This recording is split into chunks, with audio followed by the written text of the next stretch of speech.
শ্রীমদ্ ভগবদ্ গীতা দশম অধ্যায়। পরম সাত্ত্বিক ও প্রকৃষ্টরূপে আনন্দিত হয়ে যিনি সকলকে আহ্লাদিত করেন তিনি হলেন প্রহ্লাদ। প্রহ্লাদের জন্ম দৈত্যকুলে এবং দিতির গর্ভে। পরম ভগবৎপ্রেমী ও নিষ্কাম ভক্ত প্রহ্লাদ হলেন ভগবানের এক বিভূতি। দিন, ক্ষণ, সময়, আয়ু প্রভৃতি গণনা করা হয় যে কালকে অবলম্বন করে, সেই কালও ভগবানের এক বিভূতি।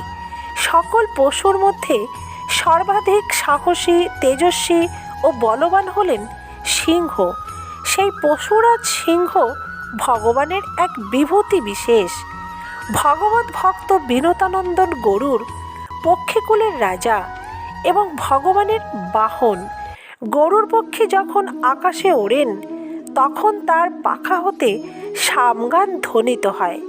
ভগবান বলেছেন, আমার সেই বাহন গরুর পক্ষেও আমার বিভূতি।